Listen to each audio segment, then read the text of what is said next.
Hey, hey, hey, hey. Bonjour tout le monde. Bonjour tout le monde. Dis donc, ça faisait un petit moment. Je baissais légèrement le son de la musique. Très légèrement, parce qu'elle est pas si forte que ça de base. Donc bon, ça va. Tranquille. Hop, voilà. Là on est bien. Ok. Eh bien bonjour à tous. Pour ce nouveau stream. Ça faisait un petit moment qu'on n'avait pas fait de stream. Hein. Va falloir que je me remette un peu dans l'ambiance OM. Bon, ça va aller. Ça va aller, je vais m'y remettre. Ça fait un mois. Ça fait un mois que je n'ai pas streamé. Alors, pas exactement, puisque il y a 2 semaines environ, j'avais fait un stream très rapidement pour voir si je pouvais streamer sur la 4G. Et j'avais constaté que non, c'était pas possible du tout. J'avais énormément de sauts. Les images manquaient. Il y avait beaucoup trop d'images manquées. Je me suis dit non, c'est pas possible. Ok. Et du coup, c'était un stream qui avait duré quoi 5 minutes, que j'ai supprimé sur le coup. Bon, je crois que personne ne l'a vu, celui-là. Mais là, c'est bon. J'ai récupéré Internet. Alors, oui, du coup, je suis. J'ai disparu pendant un mois. Qu'est-ce qui s'est passé? On va en parler, on va en parler. Voilà. Aujourd'hui, je compte aussi commencer un nouveau jeu, mais pour l'instant, on va surtout parler de tout ce qui s'est passé depuis un mois au final. Euh, Voilà, on commence sur du free talk. On commence sur du free talk et c'est du free talk qui va être assez long puisque j'ai beaucoup de choses à dire et puis vous me connaissez, moi j'aime bien parler. Euh, du coup, voilà, là de base, je pars sur 1 heure de free talk et vous le savoir, ça peut être un peu plus même. Bon, c'est comme ça. Et ben c'est bon quoi. On peut commencer à parler de ce qui s'est passé. Alors, j'ai caché le texte, il dit que j'arrive bientôt, puisque je n'arrive plus bientôt, je suis là, effectivement, c'est bien vrai. Est-ce que je peux... Tac, tac, tac. Est-ce que je peux créer une nouvelle zone de texte? Alors oui, du coup, première chose à dire, qui est quand même relativement importante, c'est que vous pouvez peut-être le remarquer. Tac, tac. C'est pas trop petit, ça. Ça sera pas trop petit. C'est pas grave. Ok, ça ressemble à quoi? Ouais, c'est vraiment petit, hein, par contre. Comme taille de police. 72. Ça ressemble à quoi? C'est mieux. C'est mieux, mais je pense qu'on peut faire encore mieux. Voilà, sincèrement. Tac. 72. Est-ce qu'on peut mettre un petit 100 de taille de police? Voilà, je suis bien. Par contre, la couleur blanc comme ça, oui. Oui, oui, oui. Est-ce qu'on peut changer la couleur aussi? Je prends mon temps pour... je prends mon temps pour mettre en place la police d'écriture. Couleur. Voilà, sélectionne une couleur. Voilà, juste un petit... Ça fait quoi ça? Ça ressemble à quoi si j'écris comme ça? Hmm. Ah, mais je sais pas si un petit lilas très faible comme ça correspond forcément. Marque, on peut faire Voilà, ça c'est bien, ça j'aime bien. J'aime bien cette couleur-là, un petit bleu très clair, très effacé. Je me sens en sécurité. Je me sens en sécurité avec cette couleur de police. Voilà.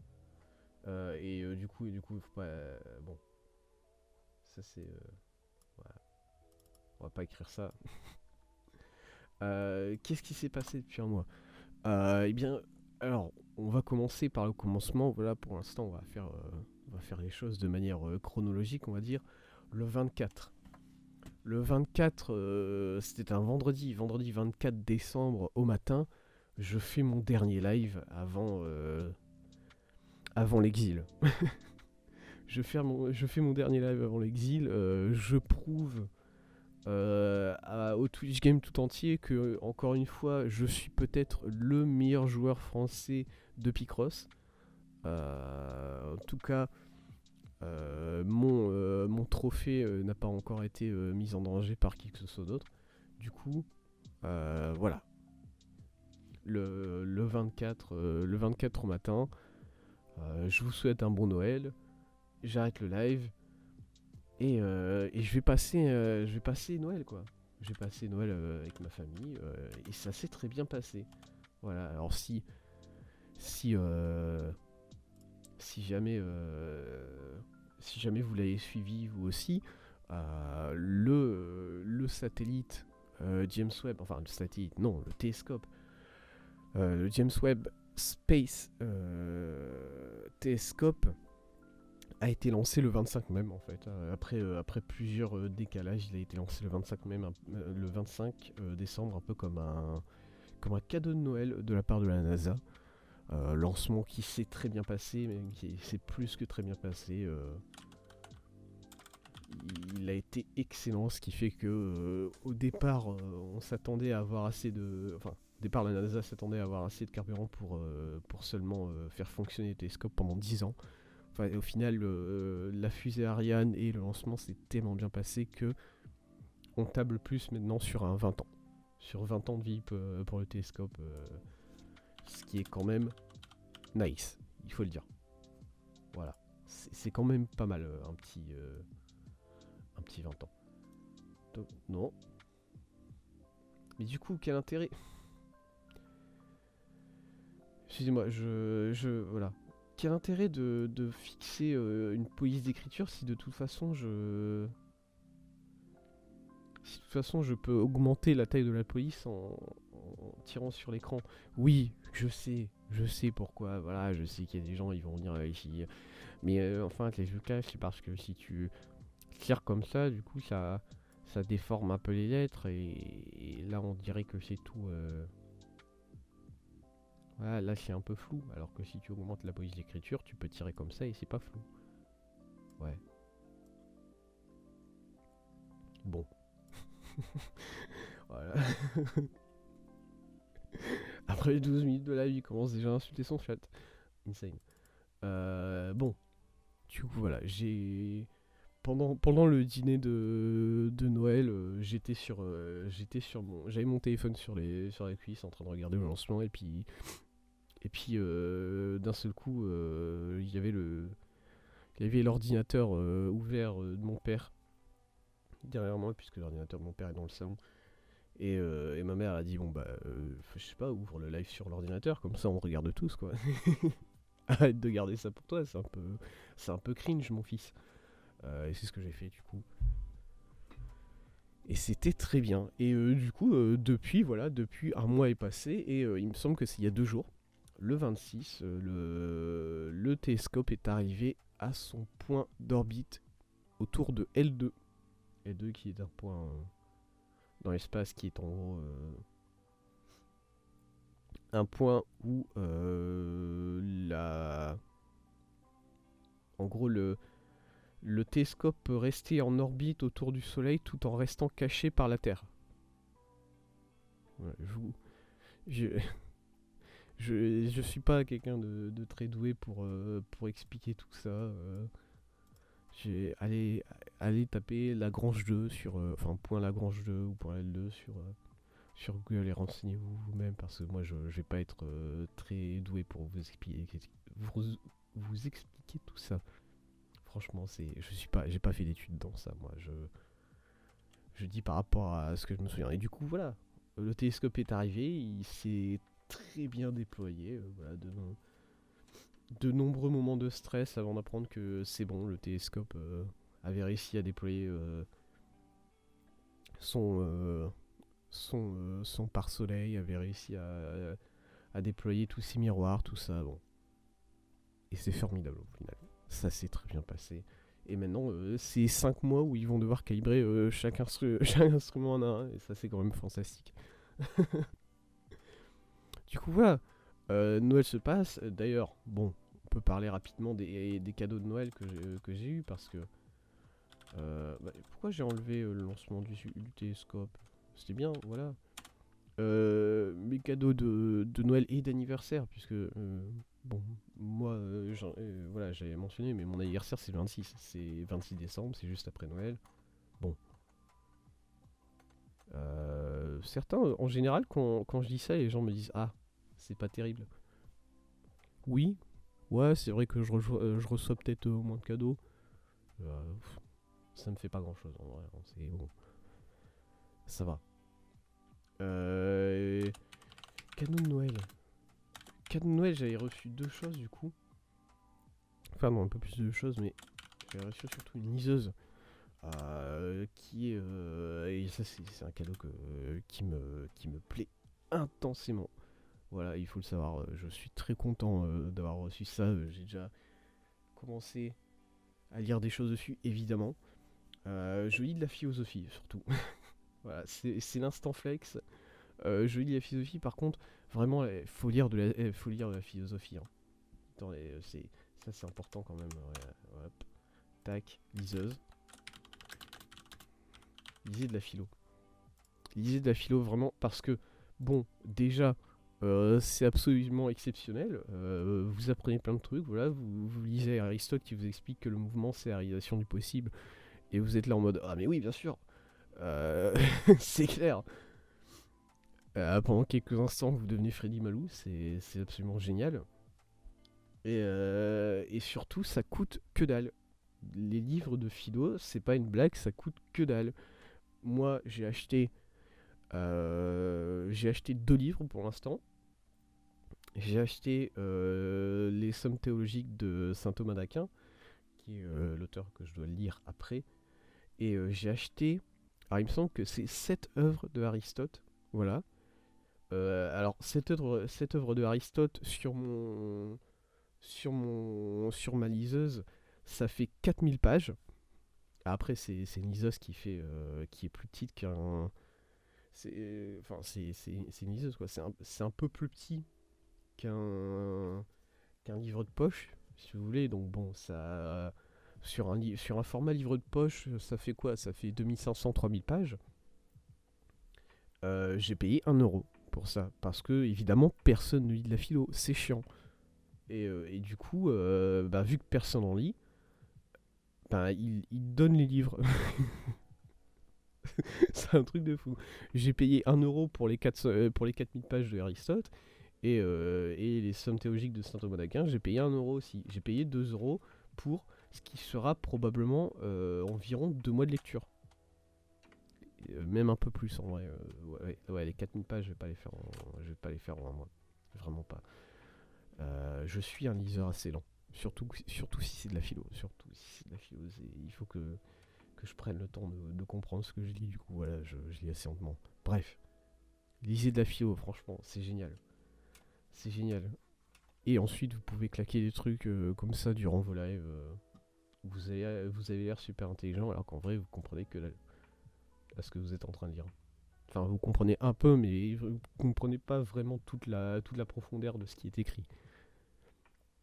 Et du coup, voilà, j'ai reçu une liseuse. Et deuxième cadeau aussi, j'ai reçu une mini NES. Sauf que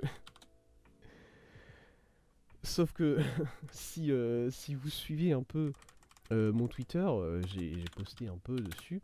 Vous savez que c'est pas une vraie mini NES que j'ai reçue. Vous savez que j'ai reçu une fausse mini NES. Et là, je ne peux pas m'empêcher vraiment de vous partager quelques screens parce que c'est absolument formidable. Alors déjà, voilà, ça c'est la photo des jeux que j'ai reçus. Alors pourquoi j'ai mis le texte au-dessus des images? C'est assez bon. Voilà. Ah, là vous avez la liseuse et la mini, sauf que vous remarquerez, et ça c'est quand même intéressant, et ça c'est quelque chose que j'ai remarqué tout de suite. Vraiment, j'ai un œil entraîné, et surtout c'est évident. À aucun endroit sur ce packaging, il y a écrit les mots NES. Voilà, il y a écrit Entertainment System, c'est bien vrai. Mais il n'y a pas écrit les mots NES, nulle part. Et le paquet, bon là, vous voyez que le dessus du paquet. Mais à aucun endroit il y a le sigle Nintendo. Et à partir de là, vous dites aïe. Aïe aïe aïe, ça part très mal cette histoire. Il y a une couille dans le potage. Et effectivement, il y a une petite couille dans le potage parce qu'en plus, si vous savez, si vous connaissez un peu la mini NES, vous savez que là, vous pouvez voir qu'il y a écrit 620 jeux sur la console. Si vous connaissez rapidement la mini NES, vous savez que c'est pas 620 jeux, c'est beaucoup moins. J'ai oublié d'ailleurs le nombre exact. C'est pas. Non, c'est pas une cinquantaine, c'est encore moins, je crois. 30, c'est ça? 30 jeux préinstallés. Alors après, je sais pas si tu peux installer d'autres jeux supplémentaires, mais de base, Mini c'est 30 jeux préinstallés. Du coup, voilà, tu vois le packaging qui est arrivé qui te présente 620 jeux, tu te dis attends, il y a un problème. Et ça, c'est quand même magnifique parce que ils te mettent une liste. Ils te mettent une liste des jeux qui sont dans la console euh, pour que tu te rendes compte, voilà, que tu t'es bien fait enfler. Et ça, ça fait plaisir. Voilà la liste. Et vous pouvez voir que sur la liste, j'ai surligné des noms en rouge. J'ai surligné de nombreux noms en rouge. En rose-rouge, voilà. Parce que je me suis amusé, du coup. J'ai lu la liste tout entière. Vraiment, chaque jeu, j'ai vérifié la liste. Tous les jeux qui sont surlignés en rouge, c'est des jeux qui sont présents 2 fois sur la liste.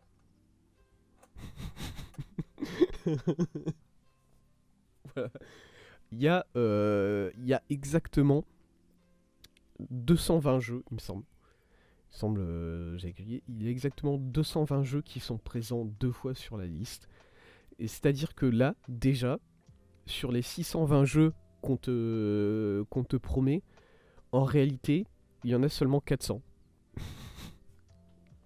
Il y en a seulement 400 parce que les 220 qui restent, c'est juste des copies d'autres jeux qui sont déjà présents sur la liste.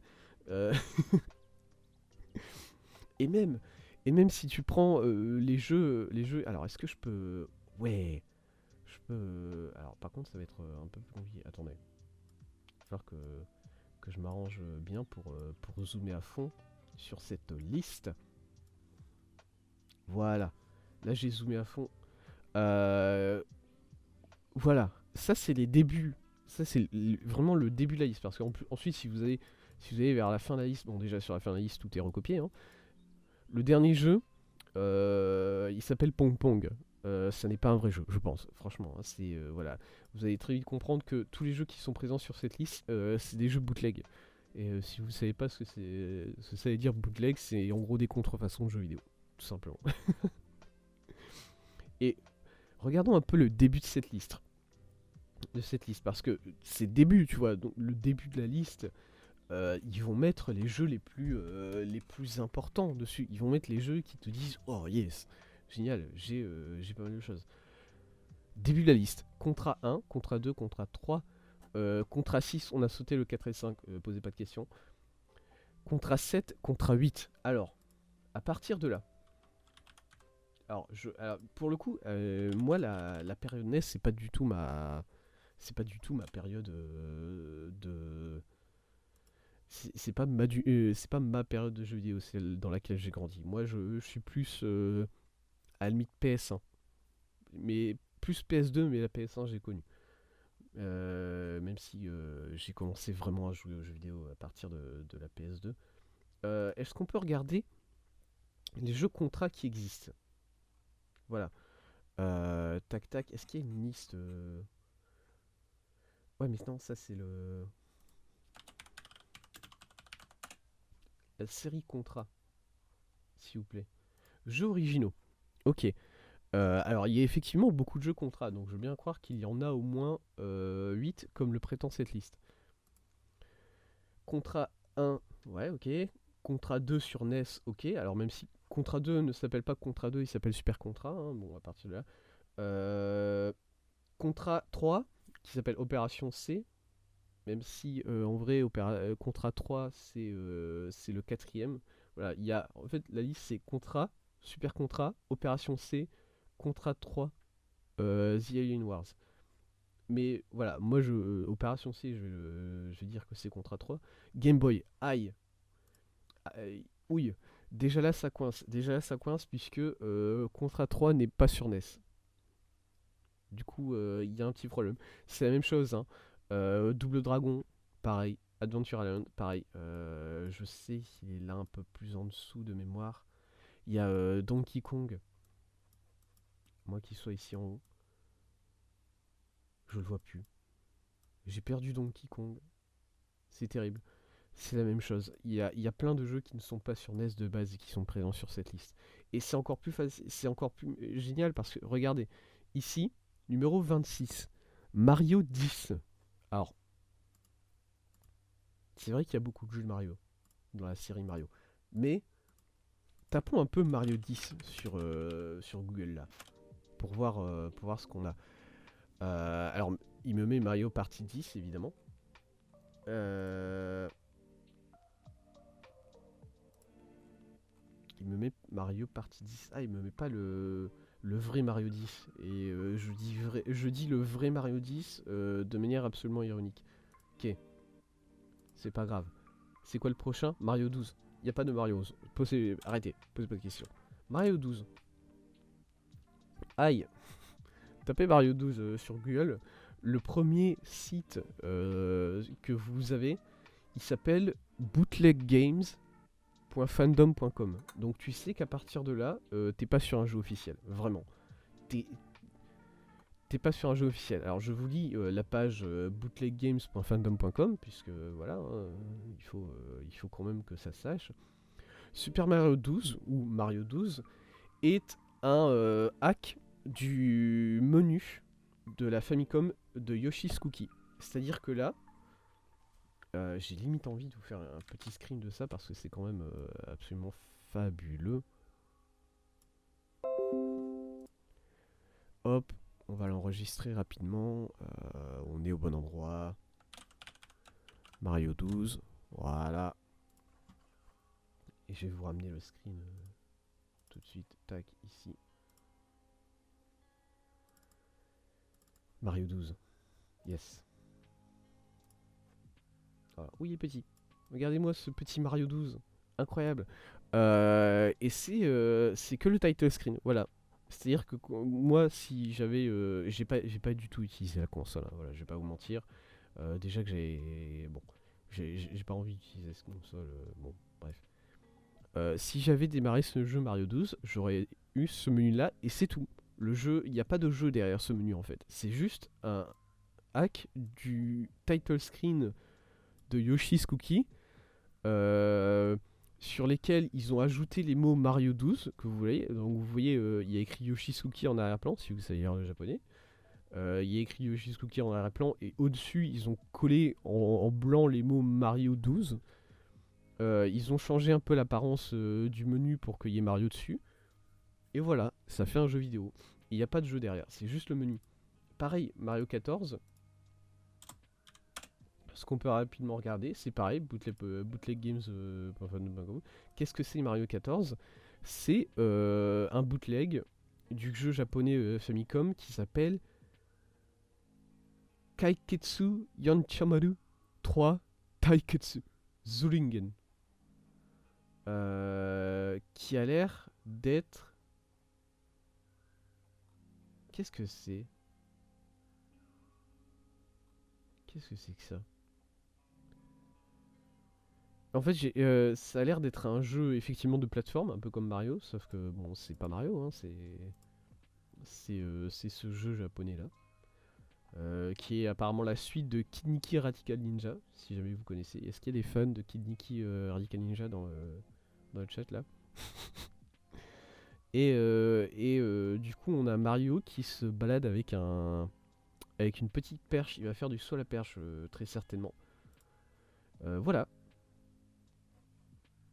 Du coup, je me suis arrêté de rechercher les jeux sur cette liste là environ parce que je me suis dit il n'y a aucun jeu qui est réel dans tout ça. Voilà, sur cette liste tout entière, il n'y a aucun jeu qui est réel, il n'y a aucun jeu qui vaut le coup d'être joué parce que bref. Et c'était, mais ça m'a fait rire quand même. Voilà, le 26.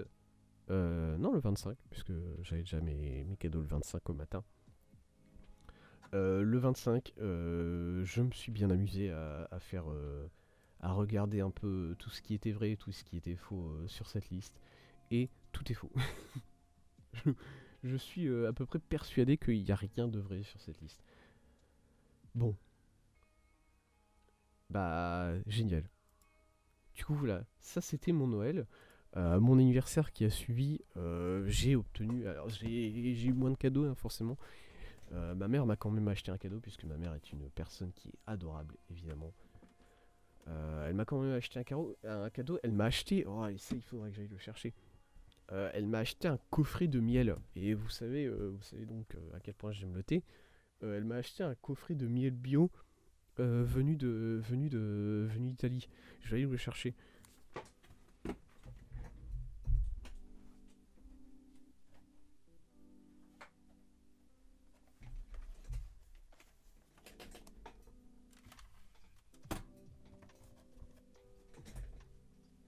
Voilà.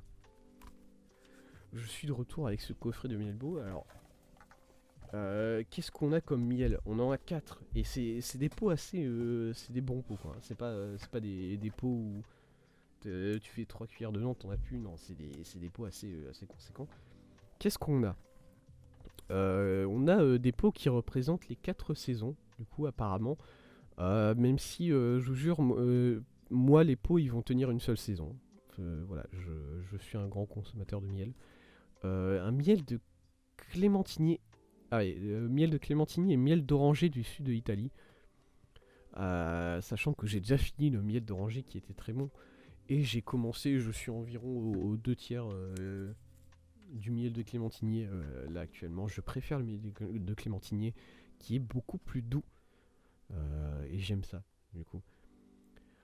Ça, c'est les deux premiers. Le miel de coriandre qui est un peu plus foncé, qui a une teinte orange. Miel de coriandre à la surprenante note finale de noix de coco. D'accord. Et ça, j'ai hâte. Ça, j'ai hâte de voir. Et enfin, un quatrième miel qui est beaucoup plus foncé, voilà, qui est beaucoup plus marron dans sa couleur. Le miel de forêt récolté au nord du pays avec des notes de caramel. Voilà. J'ai ces 4 miels là. Et qu'est-ce que. Et je suis très heureux d'avoir ces 4 miels là. Vraiment. Ça me fait. Ça me donne beaucoup de plaisir. J'étais très content de ce cadeau. Hop, je vais le reposer.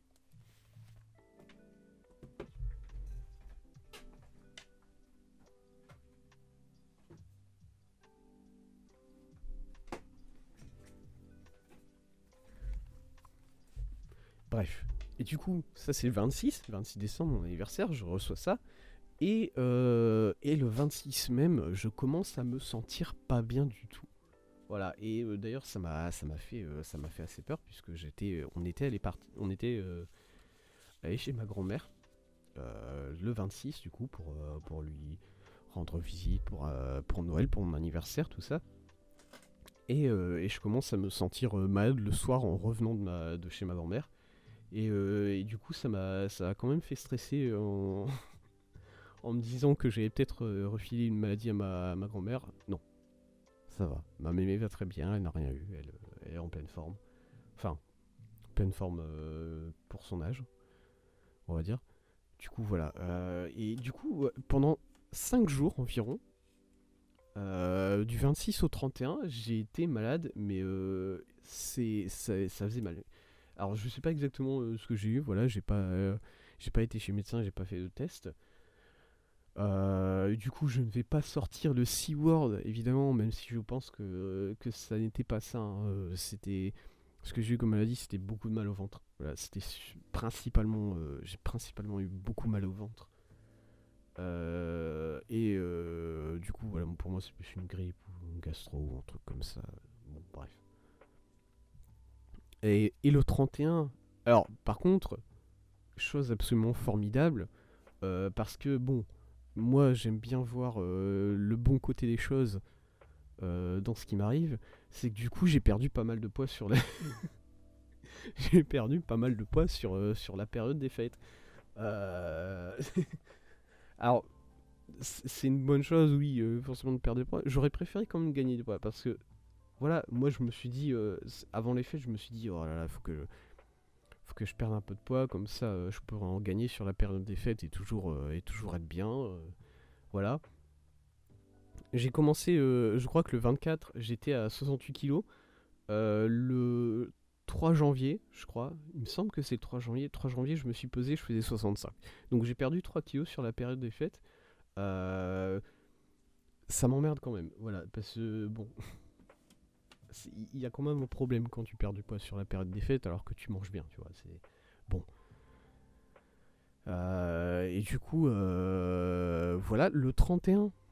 Le 31, je me remets enfin de cette maladie. Voilà, le 31, ça commence à s'en aller petit à petit, même si ça a mis un peu plus de temps que ça à s'en aller. C'est-à-dire que pendant plusieurs semaines, j'avais juste plus d'appétit du tout. J'avais plus faim. Le matin, j'avais pas faim. Midi, j'avais pas faim. Le soir, j'avais pas faim et je me forçais un peu à manger. À mon avis, c'est juste que j'ai eu tellement mal au ventre pendant 4 5 jours. Mon estomac, il voulait plus faire des siennes. Il voulait plus se faire entendre. Voilà, mon estomac a été tellement traumatisé. Quand il avait faim, il était là en mode non, ça va, j'ai pas mal. Non, c'est faux. Et du coup, voilà. Là, mon appétit revient petit à petit. Ça va, tranquille. Et du coup, le 31, je me remets. Je me dis enfin, ah, c'est cool. Je suis en bonne santé, je vais pouvoir streamer un peu. Streamer parce que je tenais vraiment à faire un stream avant le nouvel an en fait. Voilà. Je tenais vraiment à faire un stream je ferme la page internet. Excusez-moi. Hop. Je tenais vraiment à faire un stream le 31, histoire de dire à tout le monde, merci, merci beaucoup pour votre support cette année. Bonne année à tout le monde et on se revoit en 2022. Voilà, des trucs comme ça. Sauf que, coup du destin, encore une fois, voilà, le monde me dit non. Parce que le 31 au matin, je me réveille, je n'ai plus internet. Je n'ai plus internet, alors on apprendra ça 2 semaines plus tard. Ce qui s'est passé en gros, c'est que dans la nuit du 30 au 31, il y a quelqu'un qui est passé dans la rue et qui a arraché les câbles internet qui étaient visibles, qui étaient à l'air libre. Voilà, tout simplement. Alors je sais pas si les câbles internet c'est censé être à l'air libre comme ça de manière générale ou bien si c'est parce qu'il y a il y a les travaux dans ma rue depuis bientôt un an maintenant. Et du coup les câbles étaient visibles à cause des travaux.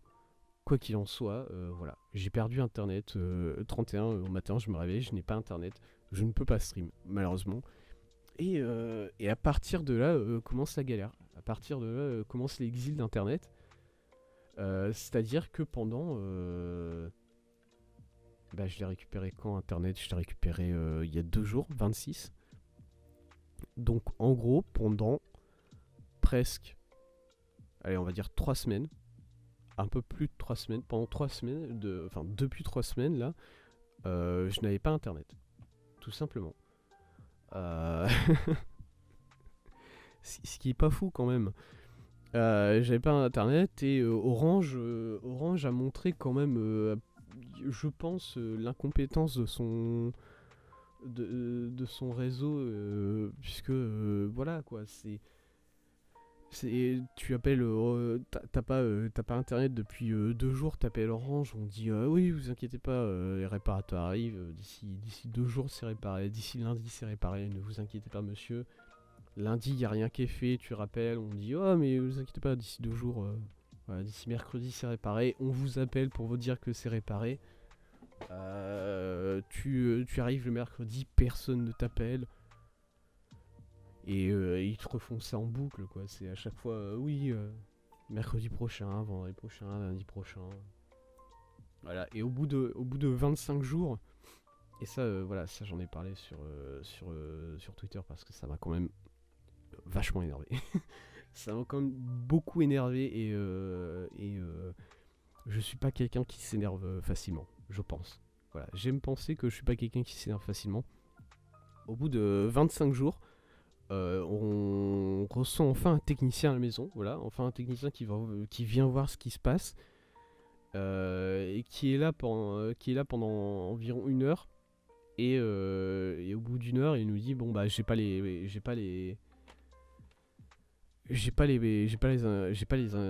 comment dire, j'ai pas les outils pour réparer le problème. Voilà. Et, euh, et à ce moment-là, heureusement que c'est mon père qui parlait au technicien parce que sinon, moi j'aurais été là, vous foutez de ma gueule un peu quand même. Oh, qu'est-ce que c'est-à-dire que, je sais pas, pour moi, il y a un problème. Il y a eu, il y a je sais pas si c'est un problème d'organisation, si c'est une incompétence quelque part, mais il y a quelqu'un qui n'a pas fait son taf. Je m'en fous si c'est le technicien, si c'est Orange, tout ça. Il y a quelqu'un qui n'a pas fait son taf. Tu ne peux pas, au bout de 25 jours, alors que le problème est connu, hein, au bout de 25 jours, nous, on savait déjà que c'était les câbles qui étaient coupés. Tu ne peux pas, au bout de 25 jours, envoyer un technicien et le technicien ne sait pas c'est quoi le problème. Le technicien se dit, voilà, le technicien te dit, j'ai pas les outils. Comment ça, t'as pas les outils? Si moi je sais c'est quoi le problème, Orange sait c'est quoi le problème, tu peux pas te ramener sans les outils en sachant d'avance c'est quoi le problème. Non, non, vraiment pas. Moi, je trouve ça inacceptable. Et du coup, voilà, ça m'a vachement énervé sur ce coup-là. Voilà, même aujourd'hui encore, vous voyez, ça fait 2 jours et j'en parle et ça me vénère. Bref, alors en plus, voilà, c'est. Je vais pas dire que Orange n'a rien fait pendant cette période pour nous accommoder de cette période sans internet. C'est-à-dire que dès le début, ils nous ont débloqué 200 gigas sur les forfaits internet de tout le monde dans ma famille, histoire qu'on puisse voilà, utiliser la 4G sur nos téléphones. Sachant que mon ordinateur, alors pour le coup, mon ordinateur n'acceptait pas du tout le partage de connexion. Voilà, j'ai essayé mille et une façons de faire du partage de connexion de mon téléphone à mon ordinateur. Il n'accepte pas. Et je sais que c'est un problème de mon ordinateur parce que j'ai fait le partage de connexion avec l'ordinateur de mon père, par exemple, et ça marchait. Du coup, je sais pas pourquoi. Mon ordinateur, quand on essaie de partager de la co avec lui, il est en mode non, j'y touche pas, dégage. Peut-être mon ordinateur est un peu. Voilà, il accepte que la meilleure co, il accepte que la fibre. Qu'est-ce que. Je sais pas. C'est bon, bref. Et du coup, voilà, on a eu les 200 gigas comme ça débloqués sur nos forfaits, gratuitement évidemment, hein, parce qu'on va pas payer pour. Ensuite, et ça a été beaucoup plus récent, c'était il y a 1 semaine et demie environ, où ils nous ont en gros prêté une Airbox, qui est alors une Airbox, je sais pas exactement ce que c'est, je dirais que c'est un routeur 4G. Voilà, c'est juste une boîte Wi-Fi qui fait de la 4G et tu peux connecter tous les appareils dessus en Wi-Fi. Ça fonctionne avec une carte SD, sachant que la carte SD, ceux qui nous l'ont fourni encore, c'est une carte SD illimitée. Et ils nous l'ont fourni gratuitement, tout ça, parce que bah, au bout d'un moment, il faut quand même trouver un moyen de récupérer une sorte de 4G stable. Et c'est du coup sur cette Airbox que j'avais essayé de faire un live et que ça n'avait pas fonctionné du tout. Et du coup, hier enfin, j'ai récupéré internet. Alors j'ai pris une journée de pause hier. J'ai pas recommencé à stream tout de suite dès hier parce que je vais vous expliquer. D'ailleurs, j'ai pas du tout update non, c'est pas celui-là. Mon texte. Voilà. Alors on peut enlever voilà, Noël. On va parler. La maladie. On va parler. Exil. Exil, ça s'écrit avec un E. Ça s'écrit avec un E. Exil d'internet, on en a parlé. Et du coup, oula, je sais. C'est dur hein, d'écrire internet quand même. Et du coup, depuis, qu'est-ce que j'ai fait? Qu'est-ce que j'ai fait du coup durant cette période de 1 mois de un mois où j'ai été malade puis j'ai perdu internet, comment est-ce que je me suis occupé? Voilà. J'ai fait quoi? Euh, j'ai fait, ça va être très compliqué de décrire exactement tout ce que j'ai fait, puisque bon, vous faites votre vie. Décrivez-moi ce que vous avez fait sur le dernier mois là. C'est vaste. Alors, déjà, j'étais en période de concours et au final, le fait d'avoir perdu internet, ça m'a un peu aidé puisque du coup, alors j'ai passé trois concours. Il y a un concours que j'ai passé en début janvier, c'était le 10, 11, 12 janvier. Et il y a deux concours, mais c'est des concours beaucoup plus petits, que j'ai passé il y a 2 jours. Voilà, le 26, c'est ça, le 26, mercredi 26 janvier. Et ces deux concours-là, c'était les QCM. D'ailleurs, vous dites, ah ouais, les concours, c'est des QCM. Ouais, ça va, c'est facile. Oui et non. Oui et non. C'est-à-dire que voilà, j'ai le, j'ai le QCM avec moi exactement. Je peux vous lire quelques questions pour que vous vous rendiez compte un peu du niveau du QCM, qui n'est pas forcément très dur, mais qui n'est pas très simple non plus. Voilà, une question au hasard. C'est faux, c'est pas une question au hasard, c'est une question assez dure que j'ai sélectionnée pour vous montrer que voilà. Alors que j'ai pas répondu à ces questions, hein, parce que personnellement, moi je ne savais pas. Quand fut inauguré le tunnel sous la Manche? Réponse A, le 6 mai 1994. Réponse B, le 6 mai 1992. Réponse C, le 6 mai 1998. Réponse D, le 6 mai 1996. Voilà. 94, 92, 96, 98. C'est quoi? On peut vérifier. J'ai même pas vérifié la réponse de ça. Franchement, ça me... J'en perds mes moyens. C'est en 94. 6 mai 94. Voilà. Je serais très heureux de l'apprendre, je pense. Sûrement. Bon, ça c'est une question qui est relativement très complexe, hein. Il y a des questions qui sont beaucoup plus simples. Qu'est-ce que l'OMC? Voilà, l'Organisation mondiale du commerce. À qui doit-on l'expression rideau de fer? C'est à Churchill lors d'un discours. Et par contre, il y a des questions vraiment c'est pitié. Voilà, alors le QCM possède 4 parties. Il y a des parties, une partie connaissance générale, une partie français, une partie maths et une partie raisonnement et logique. Les questions dans la partie française, qui sont un peu aussi culture générale, mais plus orientées sur la langue française. Par exemple, cette question j'aime beaucoup. Lequel de ces écrivains ne s'est jamais vu attribuer le prix Nobel de littérature? Jean-Marie Leclésio, Albert Camus, André Gide, André Malraux. Vous avez environ 2 minutes pour répondre à cette question, puisque ensuite il y en a 59 autres, et vous avez que 1h30.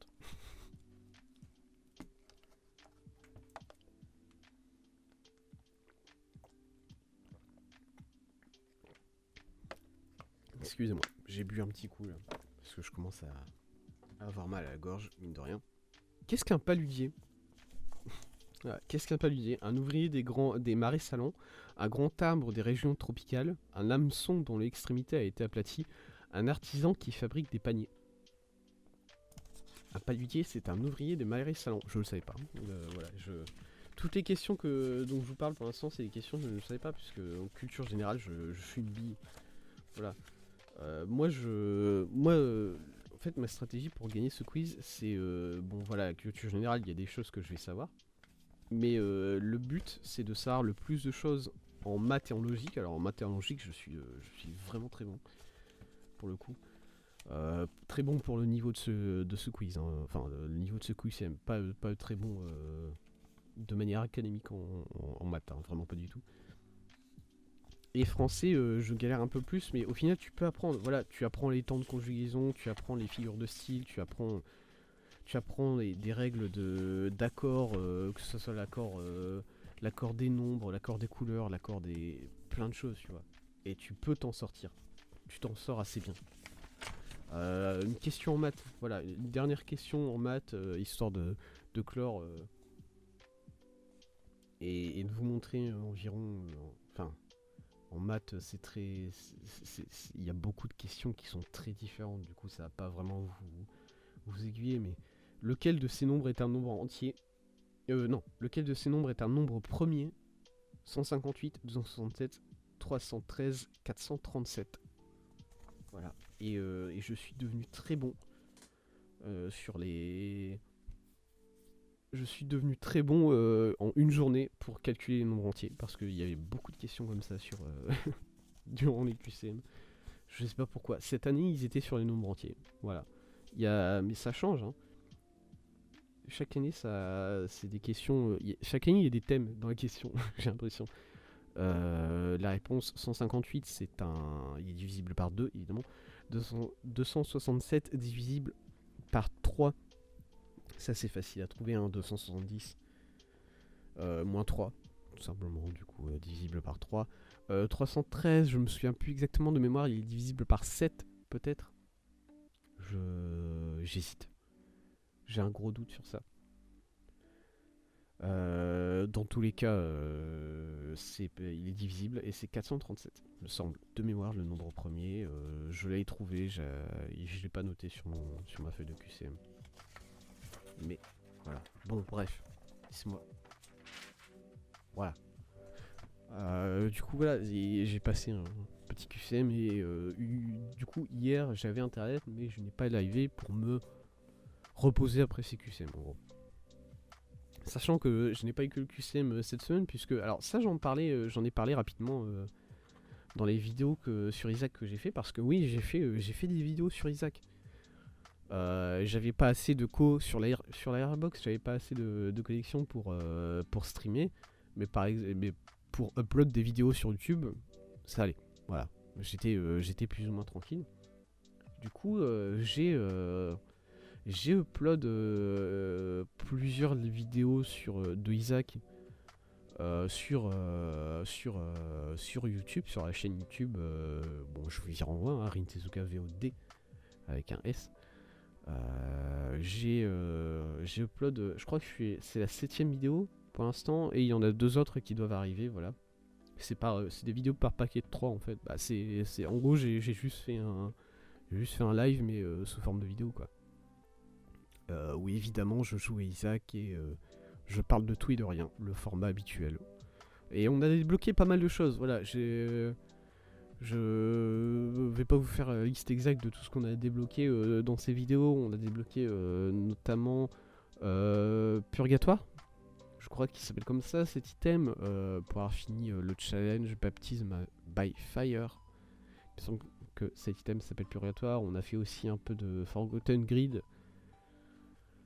Et on a débloqué le trinket qui s'appelle Forgotten Bonefinger, Fingerbone, je sais plus. Voilà, bref. Je vous renvoie vers les VOD pour discuter de tout ça. Et du coup, c'est pas tout ce que j'ai fait cette semaine, puisque lundi... Non, pas lundi, mardi. Attendez. Comment je peux me tromper sur ça? Mardi. C'était mardi. J'avais ma première journée en tant que juré d'assises. Voilà. Ça, j'en ai parlé rapidement. L'année dernière, c'était en novembre de mémoire, puisque c'est en novembre que j'avais reçu la confirmation que j'allais être juré d'assises. Et juré d'assises, au cas où vous ne savez pas ce que c'est en gros tout simplement c'est le jury populaire. C'est-à-dire que en cour d'assises, c'est-à-dire la cour qui juge des crimes. Les crimes, c'est la plus grande, c'est la catégorie d'infraction la plus grave.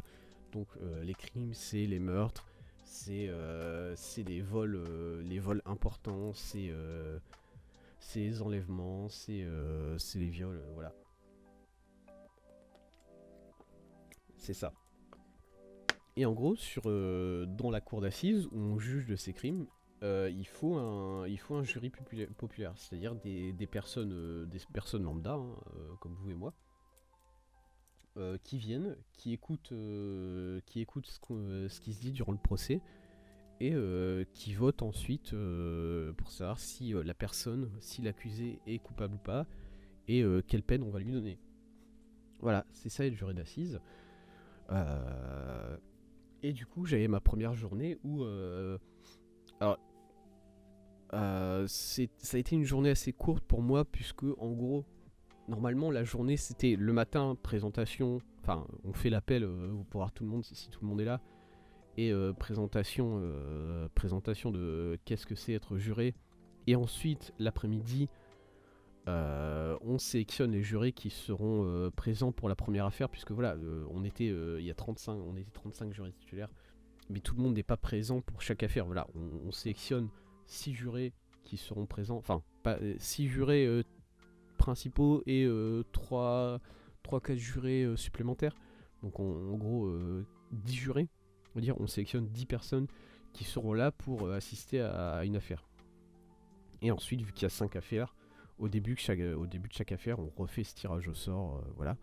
Sauf que moi, vu que j'avais le concours le lendemain, je leur ai montré mes convocations au concours, je leur ai expliqué rapidement, voilà, bah, je passe un concours, j'aimerais...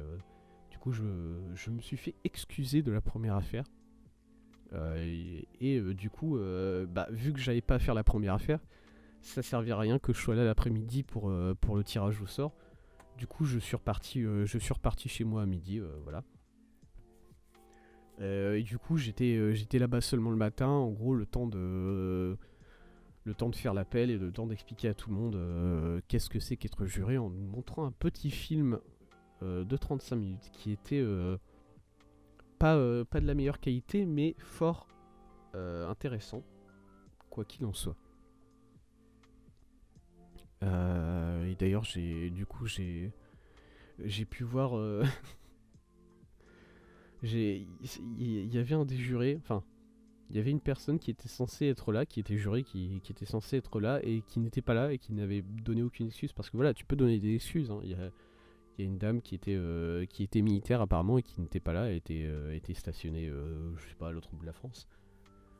Et du coup, forcément, tu peux pas être là pour être juré quand t'es stationné en poste militaire, tu vois. Et du coup, elle avait écrit une lettre en expliquant rapidement, voilà, son commandant, ou je sais pas, je connais pas les grades de l'armée, son général, son caporal, quoi que ce soit. Il avait écrit une lettre expliquant, voilà, cette personne est sous mon autorité, elle est là en poste. Et du coup, elle s'est fait excuser, y a pas de problème. Moi, j'étais en concours, j'ai ramené mes certificats, enfin, j'ai ramené mes convocations au concours, je me suis fait excuser, y a pas de problème. Par contre, il y a une personne qui n'est pas venue, elle a pas écrit pour expliquer pourquoi elle venait pas. Bref, il n'y a aucune excuse, et j'ai pu voir la présidente de la cour prononcer une petite amende de 300 € à l'encontre de cette personne, et bon, ça fait mal.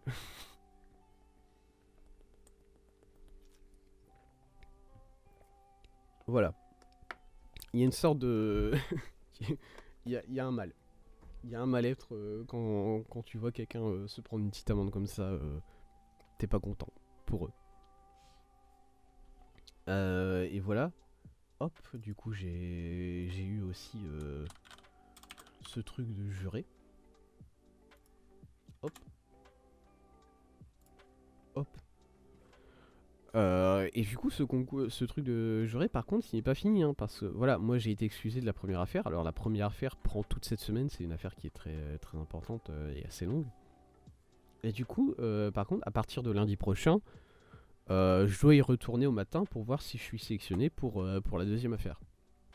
Et si je suis sélectionné, par contre, c'est des journées qui commencent à 9h et qui se terminent à 20h, 22h. Hein. Donc je vais pas pouvoir stream pour ces journées-là. Voilà, je le dis par avance, il est possible qu'il y ait certaines journées où je puisse pas stream, tout simplement. Parce que bah, je dois faire mon taf en tant que juré d'assises, quoi. Et je suis du coup juré d'assises, ça va se prolonger sur les 2 semaines à venir. Voilà, donc sur les 2 semaines à venir, il y a des jours où je peux être sélectionné et je fais rien d'autre. Bref. Ça c'était du coup oui, ça c'était les concours et du coup le fait de ne pas avoir internet, ça a permis de me concentrer un peu plus sur mes révisions. Ce qui est bien. Voilà, je suis heureux d'avoir pu me concentrer sur mes révisions. Et au final, ça m'a. J'ai senti que ça s'est bien passé, mes concours, du coup, c'est une bonne chose, mine de rien. Qu'est-ce que j'ai fait d'autre? J'ai joué à pas mal de jeux, donc évidemment, j'ai joué à Isaac, comme je viens de le dire. Excusez-moi. Et alors du coup j'ai pas pu jouer aux deux jeux que je voulais commencer. Voilà, ça fait un mois que j'attends de commencer deux nouveaux jeux, plus de nouveaux jeux que j'ai hâte de commencer pour différentes raisons, mais voilà. Et du coup j'étais bloqué quoi. J'étais bloqué comme ça. Euh, Tac tac. Et du coup j'ai joué à mais voilà, j'ai joué à plein d'autres jeux. J'ai joué à plein d'autres jeux auxquels je joue pas forcément. J'ai joué à Hidden Folks. Alors ça c'est un jeu qui me fait de l'œil depuis un bon moment quand même parce qu'il est sorti il y a assez longtemps Hidden Folks mine de rien. Il est sorti il y a oh qu'est-ce que c'est que ça? Hidden Folks il est sorti je me demande si c'est pas 2013. 2017, pas du tout. Ok. Il est sorti en 2017 et c'est un jeu où est Charlie. Tout simplement c'est un jeu où est Charlie mais qui est absolument adorable. C'est des graphismes qui sont noirs et blancs et surtout la grosse bon ce qui est différent dans ce jeu c'est que les sons du jeu sont entièrement faits par le développeur du jeu, par celui qui a voilà par il y a qu'un seul mec qui a développé le jeu et il a fait tous les sons avec sa voix lui-même. C'est à dire que voilà si à un moment tu cliques sur un crocodile, bah, le crocodile il fait et c'est le mec qui a fait ça avec sa voix. Et du coup, ça donne un charme vraiment incroyable à ce jeu. Je vous le recommande. En plus, il est sur téléphone, donc vous pouvez juste voilà faire le soir dans votre lit, faire une petite partie de Où est Charlie. Euh, Sachant que ça devient par contre assez complexe de trouver pas mal de choses. Hein, au bout d'un moment, mais en même temps, il le faut. Il faut donner un peu de complexité à son jeu. Du coup, là, j'ai joué à ça. J'ai joué à Prison Architect. Prison Architect, c'est un jeu que j'adore particulièrement. C'est un jeu auquel je joue.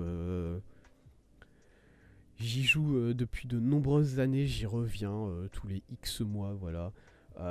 Prison Architect, c'est tout simplement un jeu de simulation. C'est un jeu de building. Enfin, en gros, tu construis ta propre prison. Voilà. C'est vu du haut. C'est des graphismes un peu cartoon. Et tu construis ta propre prison avec tout ce que ça implique. C'est-à-dire que, bon, évidemment, tu dois construire des cellules, tu dois construire des douches, tu dois construire des locaux pour ton personnel. Mais ça va beaucoup plus loin que ça, et c'est ça que j'apprécie énormément dans Prison Architect. C'est un jeu qui est extrêmement vaste et qui reprend vraiment tous les aspects de la prison en fait.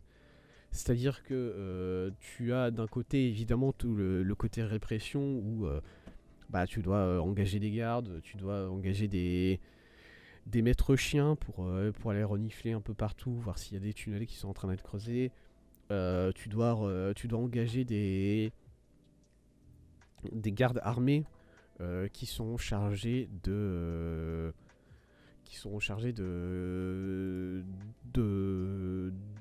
comment dire. Bah, les gardes armés, tout simplement, c'est des gardes avec un fusil à pompe. Enfin, non, pas un fusil à pompe.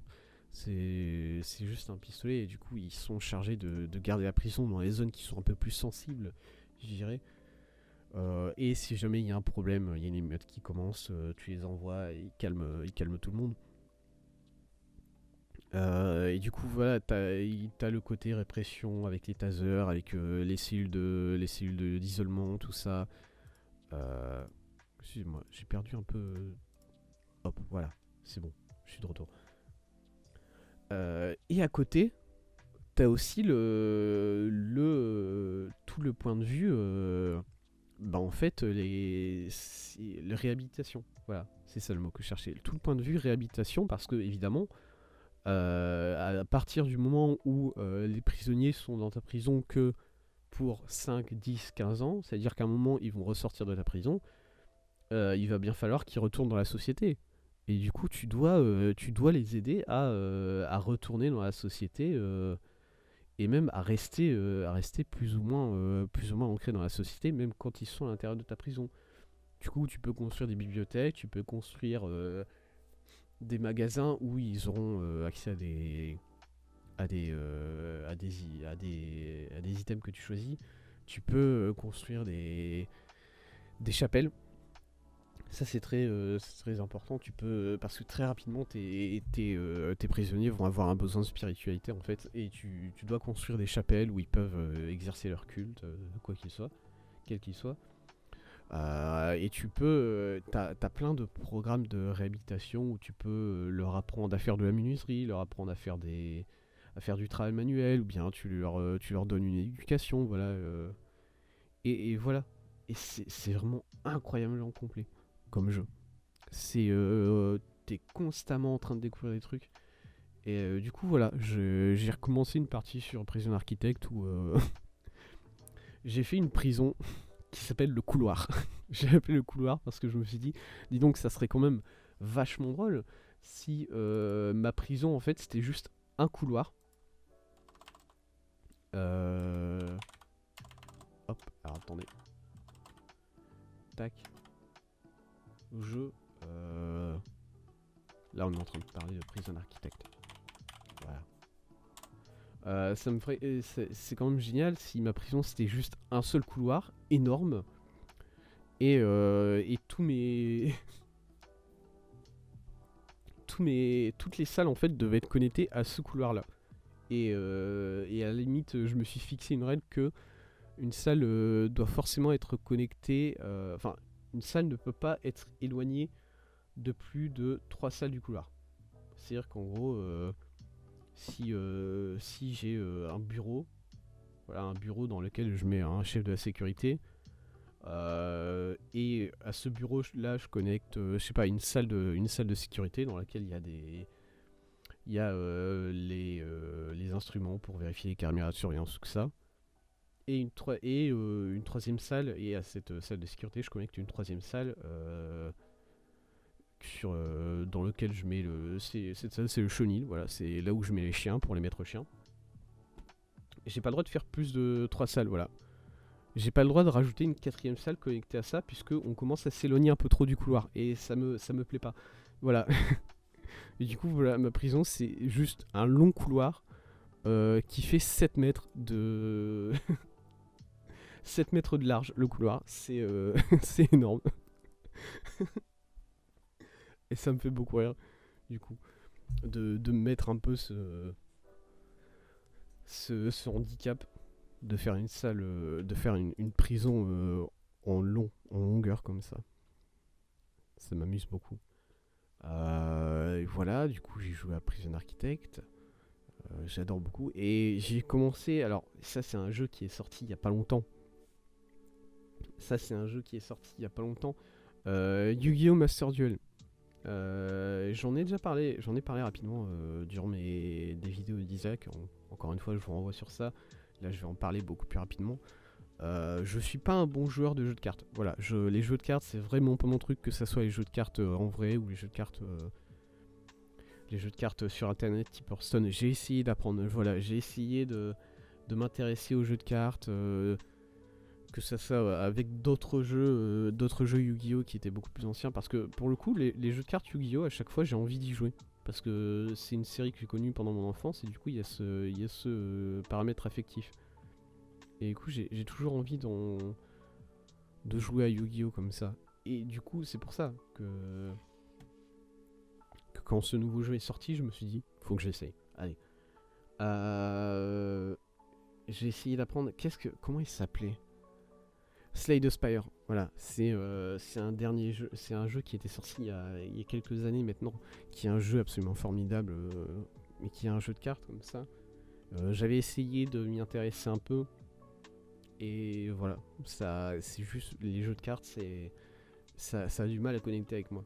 Ce qui est d'ailleurs la raison pour laquelle j'en parle rapidement de ce jeu, Inscription, qui est un jeu qui marche beaucoup en ce moment, qui est sorti très récemment.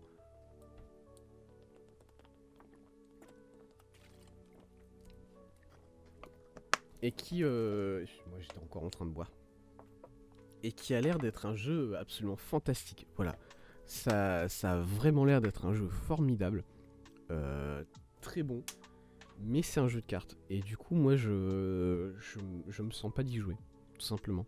Je me sens pas d'y jouer en live en tout cas. Et c'est pour ça que j'ai pas fait de live sur ce jeu. Même si il est à la mode et il est très probablement très bon. D'ailleurs, en parlant, voilà, c'est les 3 gros jeux auxquels j'ai joué pendant mon absence, je dirais. Et pour continuer à parler de jeux vidéo, Pokémon. Voilà, Pokémon Legends Arceus est sorti aujourd'hui. Voilà, on est le 28, c'est sorti aujourd'hui, mais on a commencé à voir des images arriver. Alors, on a commencé à avoir des images arriver de ce jeu il y a une semaine environ. Itsu, bonjour Itsu. Comment vas-tu? Je passe en vitesse, je rentre en cours là. Ouais. Je dans 1 heure si t'es encore là. Ouais, t'inquiète, je serai encore là. Ça me fait beaucoup plaisir. Ça me fait très plaisir de te voir. De te voir. Bon cours du coup. Évidemment. Pokémon Legends Arceus, on a vu des images qui ont commencé à sortir sur ce jeu il y a une semaine environ, puisqu'il y a eu un petit leak, voilà. Un petit leak de à quoi le jeu ressemblait, de à quoi les Pokémon de cette région ressemblaient. Et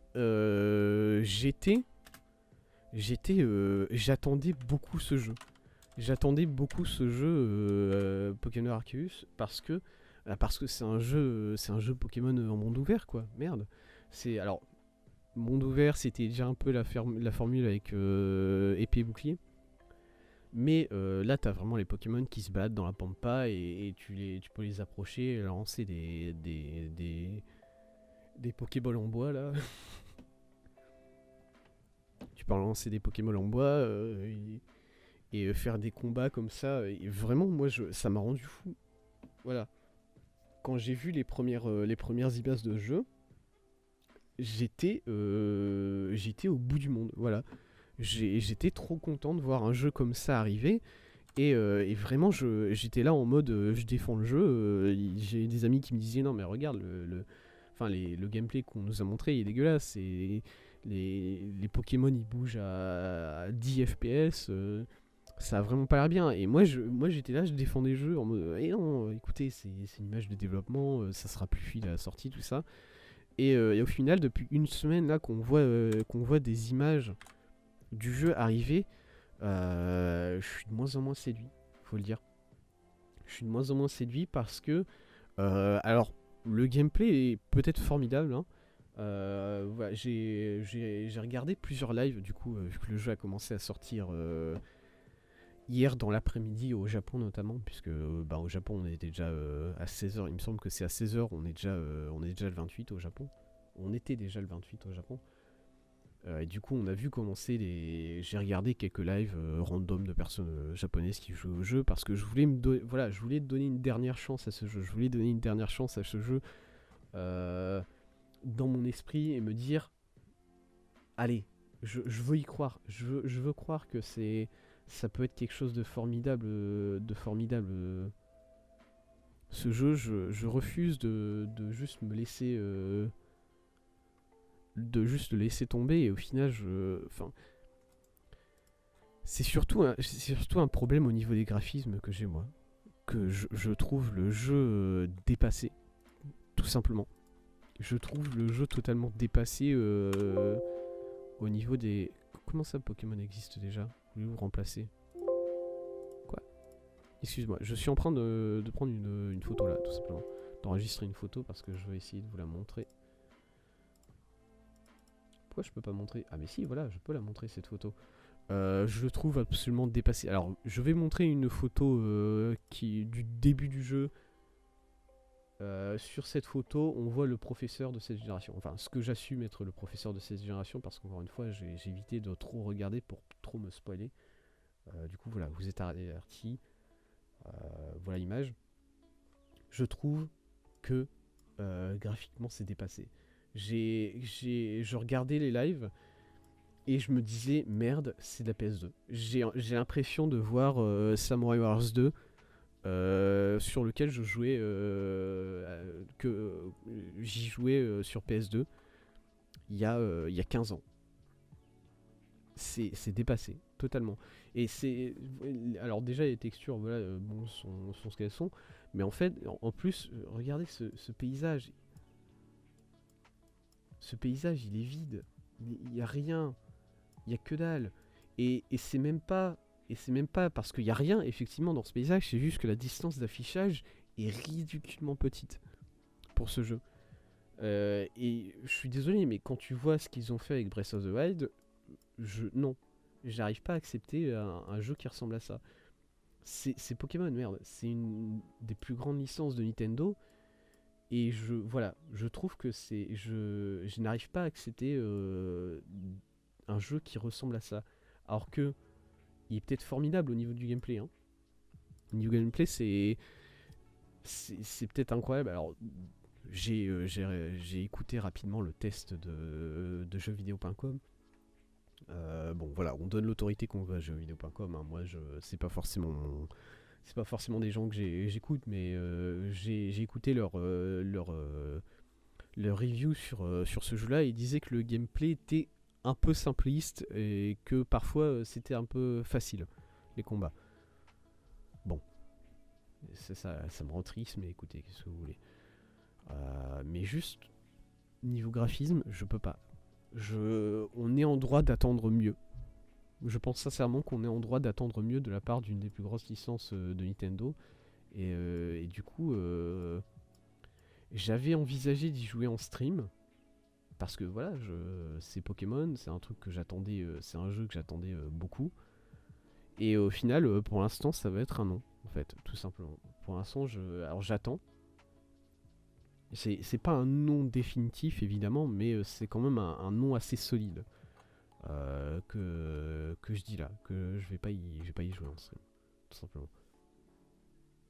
Et ça me fend un peu le cœur. Ça me fend un peu le cœur voilà, de me dire aussi catégoriquement que je vais pas y jouer en stream alors que c'est un jeu que j'attendais énormément.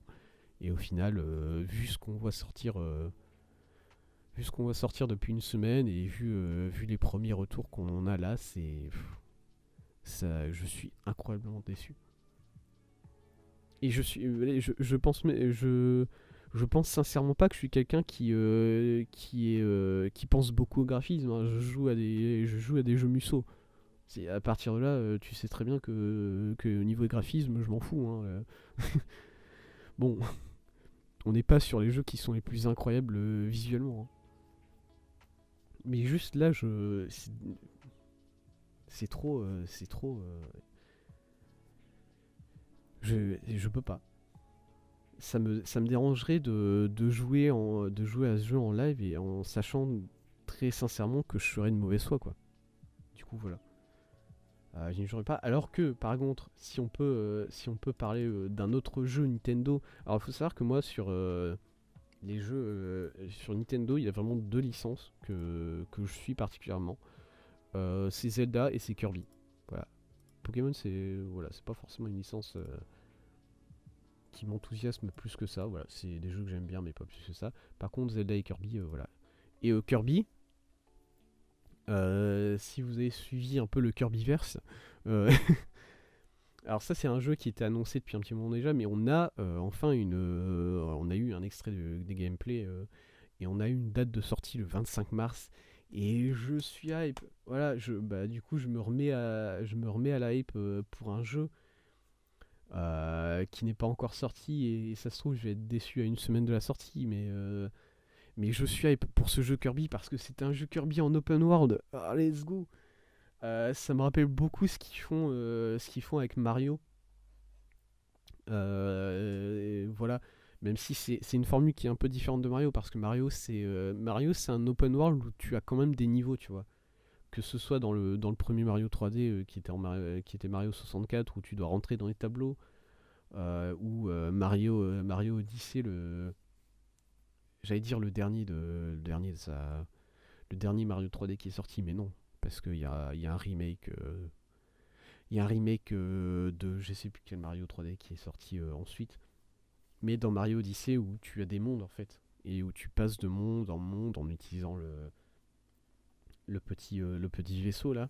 Que là c'est un vrai open world en fait. Et tu peux te déplacer. Alors je pense que c'est un vrai open world puisqu'à un moment dans le trailer qu'ils ont montré, tu vois Kirby qui saute sur une étoile et en gros il parcourt le paysage avec cette étoile.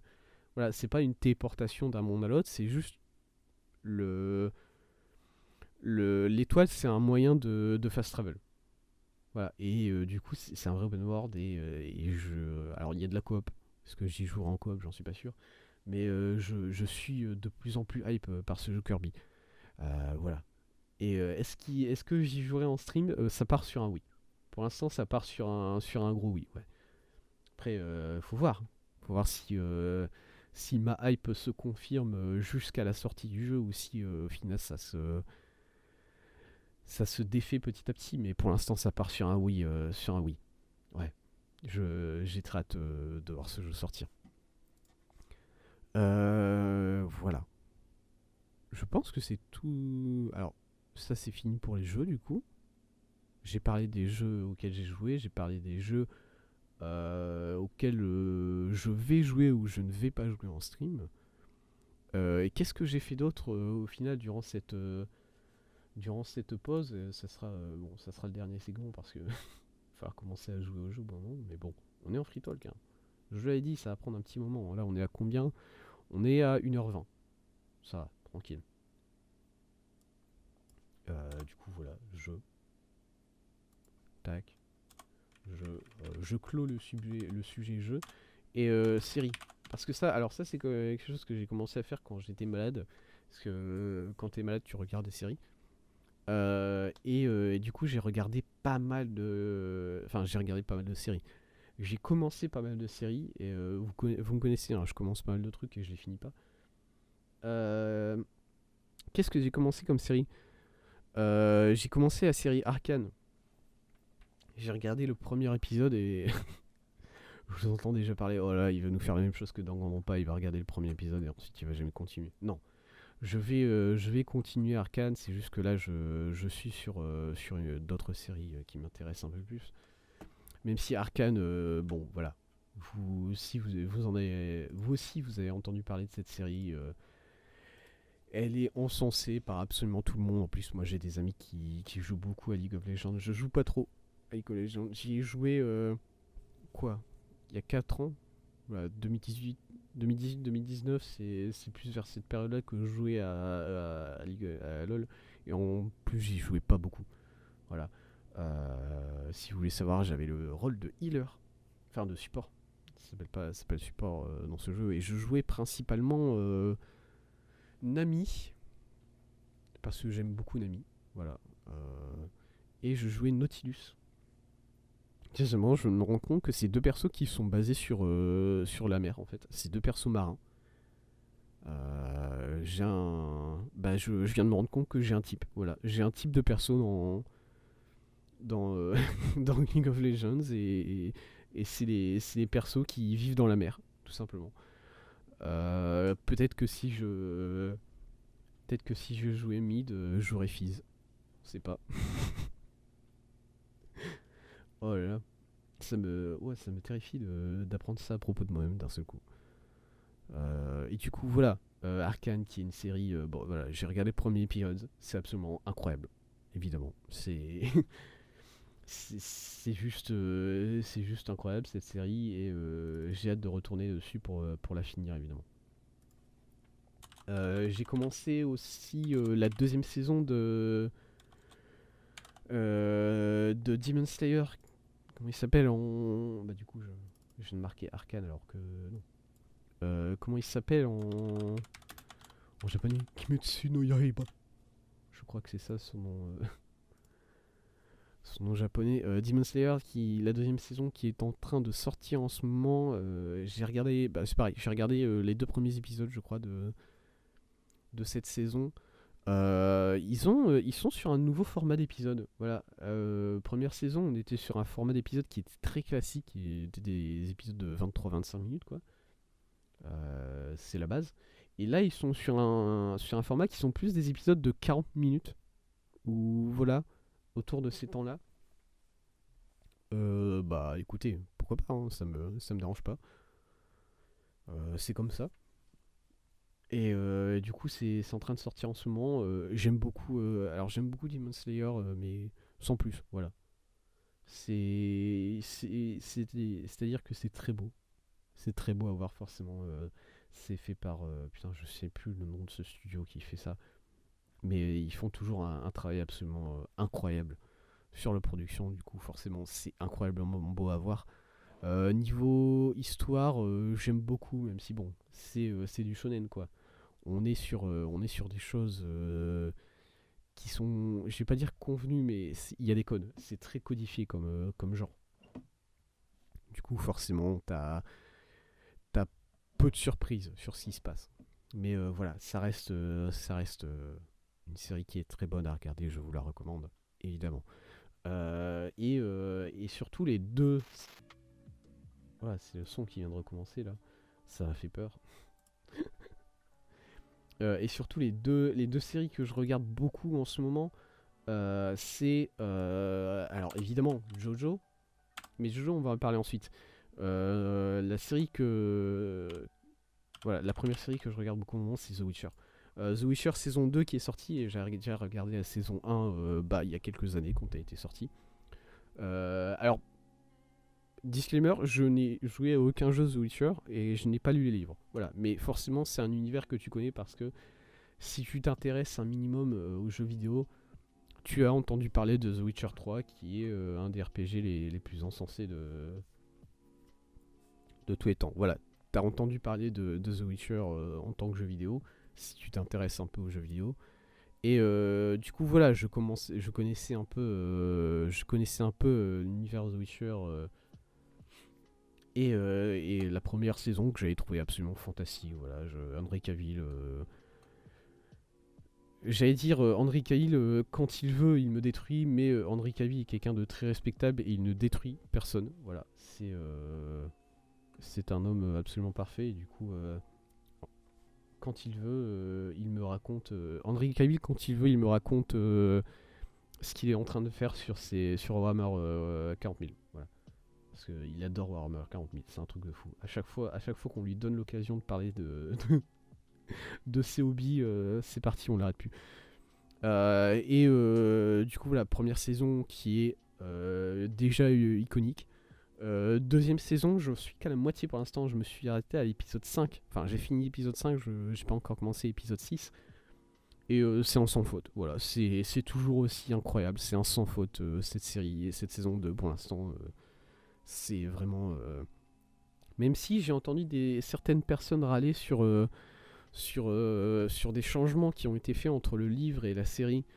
Notamment que. Voilà, je vais pas spoiler, ça serait débile, mais il y a un personnage qu'on rencontre au début qui a son comportement un peu changé et l'histoire principale de Yennefer est peut-être un peu changée pour la série. J'ai entendu des personnes râler à propos de ça. Ce que je peux comprendre, mais en même temps, vu que moi j'ai pas lu les livres, ça, je le ressens pas trop, quoi. Voilà. Du coup, voilà, Witcher, regardez-le, hein, vraiment, c'est incroyablement bon.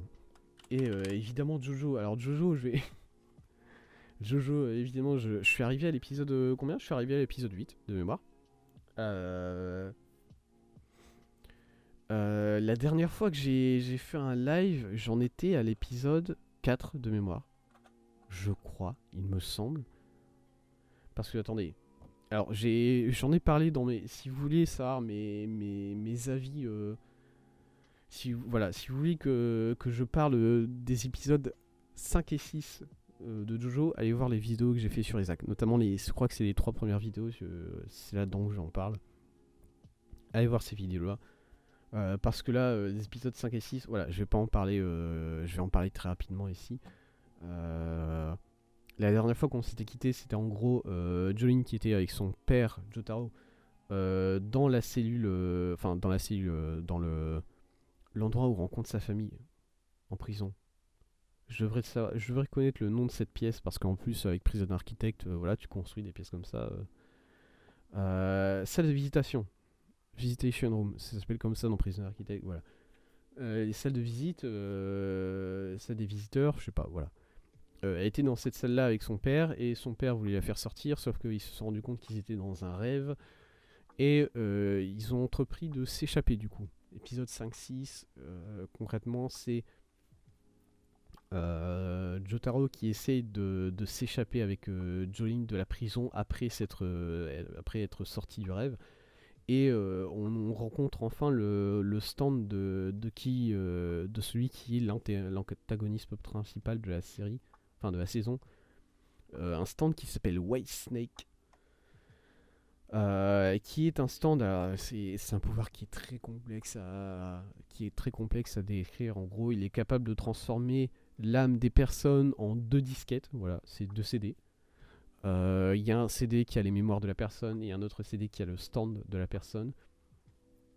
Et tout simplement, en prenant ces 2 CD, voilà, il tape les personnes, t'as les 2 CD qui sortent de la tête des personnes. Et en prenant ces 2 CD, bah, il vole l'âme des gens. Et du coup, les gens tombent un peu dans le coma, quoi. Les gens tombent un peu dans le coma puisque tu leur as enlevé ton âme. Et c'est ce qui se passe avec Jotaro. Voilà, Jotaro se prend un coup. Whitesnake lui pique ses 2 CD. Et il se casse avec. Et Jotaro tombe dans une sorte de coma. Et du coup, Join parvient à mettre son père sur un sous-marin de la fondation Speedwagon. Mais ensuite, elle décide de retourner en prison alors qu'elle avait réussi à s'évader. Elle décide de retourner en prison parce que pour récupérer les CD de son père en fait, qui il le ramenait à la vie. Ça c'est l'épisode 5. Épisode 6, c'est on est introduit au personnage. Enfin, on est introduit. C'est avec le personnage d'Hermès. Voilà, et le personnage d'Hermès qui est maintenant mon personnage favori de la saison pour l'instant. Je trouve, elle est formidable cette femme. C'est Hermès qui découvre son stand en gros. Son stand qui s'appelle Kiss et qui est en gros un stickers, enfin des stickers, parce qu'il peut y en avoir plusieurs. C'est des stickers que tu peux coller sur un objet ou sur une personne et quand tu le colles, la personne est dédoublée, enfin la personne ou l'objet est dédoublé. Et quand tu retires le stickers, les 2 versions fusionnent et elles fusionnent d'ailleurs de manière assez fracassante. Voilà. En général, ça fait des dégâts. Et c'est un stand que j'adore parce que l'intérêt de ce stand, pour l'instant, en tout cas dans la série, l'intérêt de ce stand, c'est pas le fait que les objets sont dédoublés, c'est le fait que quand tu retires les stickers, les objets fusionnent violemment et du coup ça fait des dégâts. Voilà. Et Hermès arrive à taper des gens en collant un sticker sur leur bras. Les gens se retrouvent avec 2 bras, ensuite elle enlève le stickers et du coup ça leur pète le bras. Et elle se bat comme ça, et je trouve ça absolument fantastique, cette utilisation cette façon de penser autour des pouvoirs comme ça, c'est vraiment génial. Et du coup, voilà, t'as Hermès qui découvre son pouvoir face à une personne suicidaire, et qui finit par récupérer les CD de cette personne. Ça, c'est l'épisode 6. Et du coup, épisode 7 et 8, il me semble que j'en ai pas parlé en stream. Ça, j'avais un doute. J'avais un doute dans le dernier épisode d'Isaac que j'ai fait. Où je me disais, mais est-ce que j'en ai parlé de ces épisodes ou j'ai pas l'impression d'en avoir parlé. Non, j'en ai pas parlé. Épisode 7, en gros, c'est Hermès et June qui sont enfin réunis et qui décident. Alors attendez, avant de commencer à parler des épisodes comme ça, je vais aller aux toilettes rapidement. Je reviens.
Voilà, je suis de retour.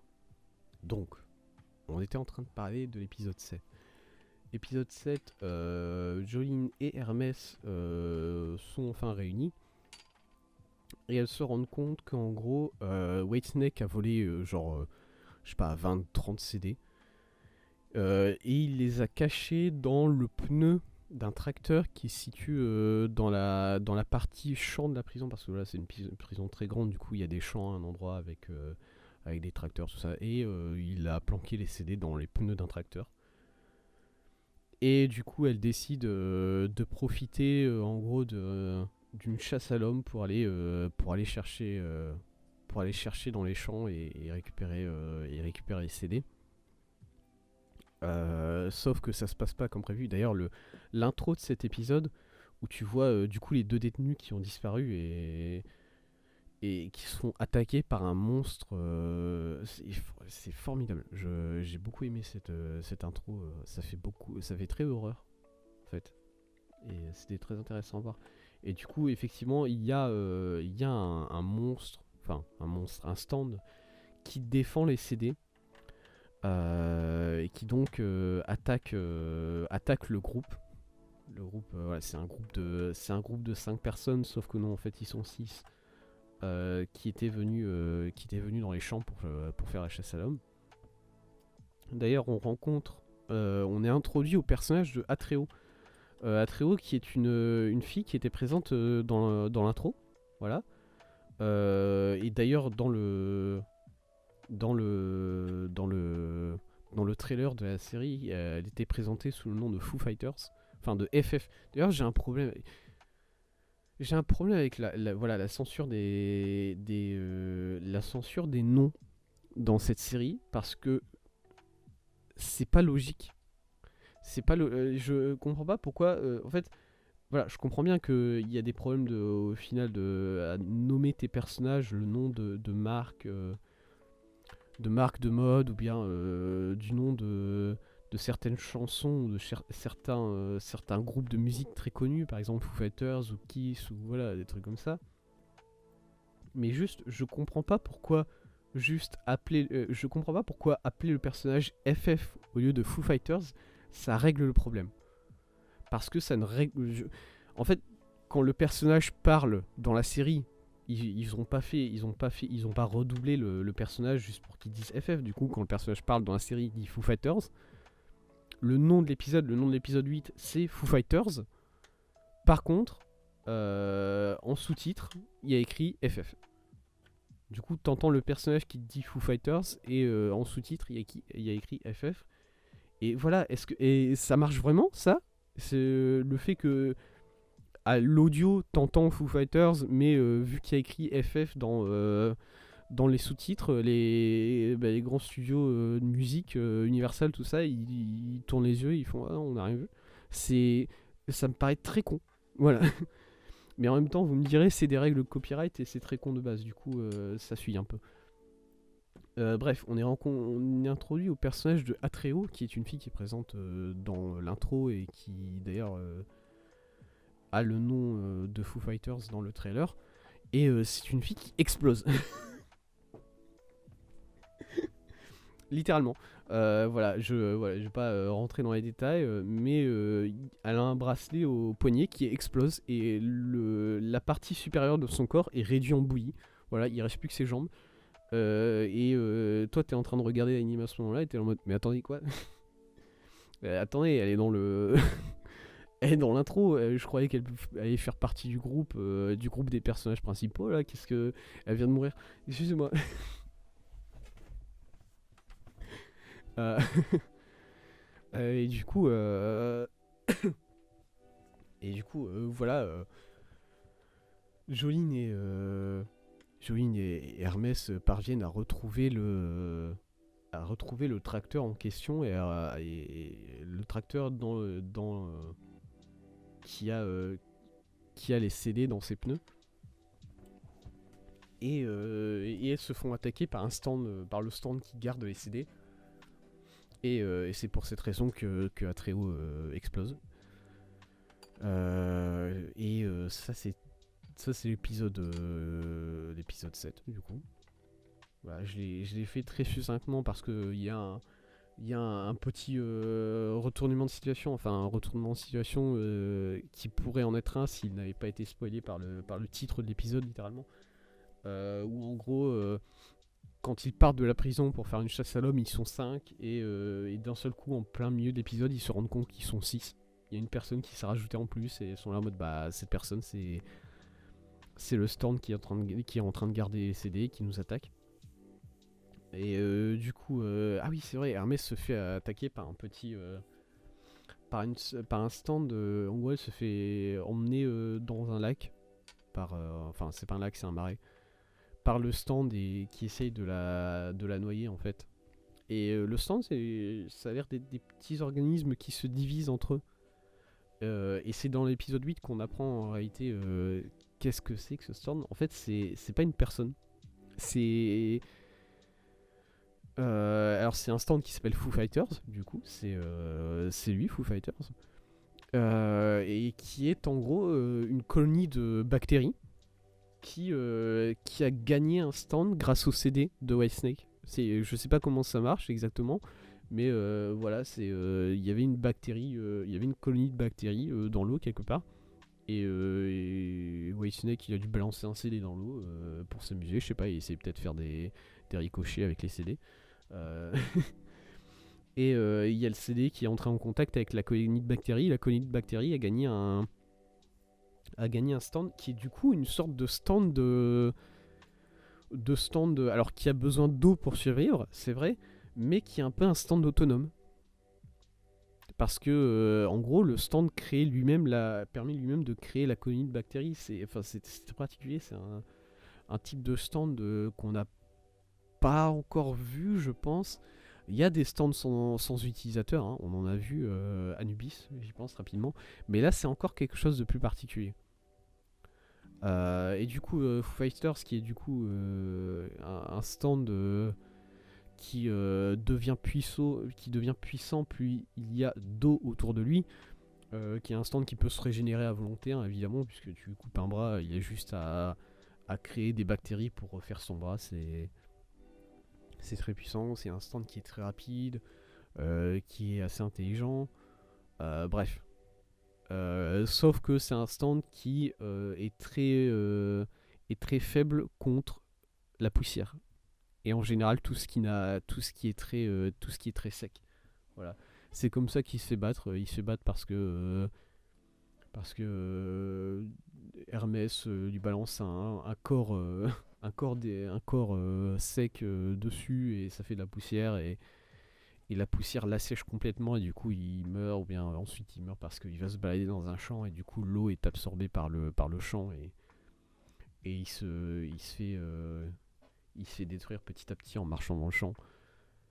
Et juste avant qu'il meure, en gros, il se fait sauver par Jolene qui dit bah écoute, tu t'en fous de Whitesnake, t'es clairement pas au service de Whitesnake, tu protèges les CD juste parce que les CD c'est ça qui te donne ton pouvoir. Et du coup, voilà quoi, t'es juste là pour protéger les CD, c'est même pas une sorte de respect vis-à-vis de Whitesnake. Du coup, protège les CD mais pour moi et t'empêche Whitesnake d'y accéder. Voilà. Comme ça, on lui casse les couilles et on a un allié en plus. Et du coup, et c'est là, encore une fois, tout est génie, puisque on comprend enfin pourquoi la dame qui a explosé faisait partie du groupe principal. Parce que tout simplement, Foo Fighters, il dit bah écoute, je vais venir vivre avec vous en prison, tranquille. Et il prend l'apparence de la fille qui a tué, de Atreo. Alors, il en prend plus ou moins l'apparence parce que par exemple sa main elle est complètement détruite. Il est là en mode bon bah je vais galérer à je vais galérer à prendre avec cette main quoi. Et d'ailleurs et du coup voilà, il ressemble à Etreo sauf qu'il s'appelle Foo Fighters et c'est ce personnage là qui fait partie du groupe et qu'on a vu dans le trailer. Et ça c'est quand même beau à voir.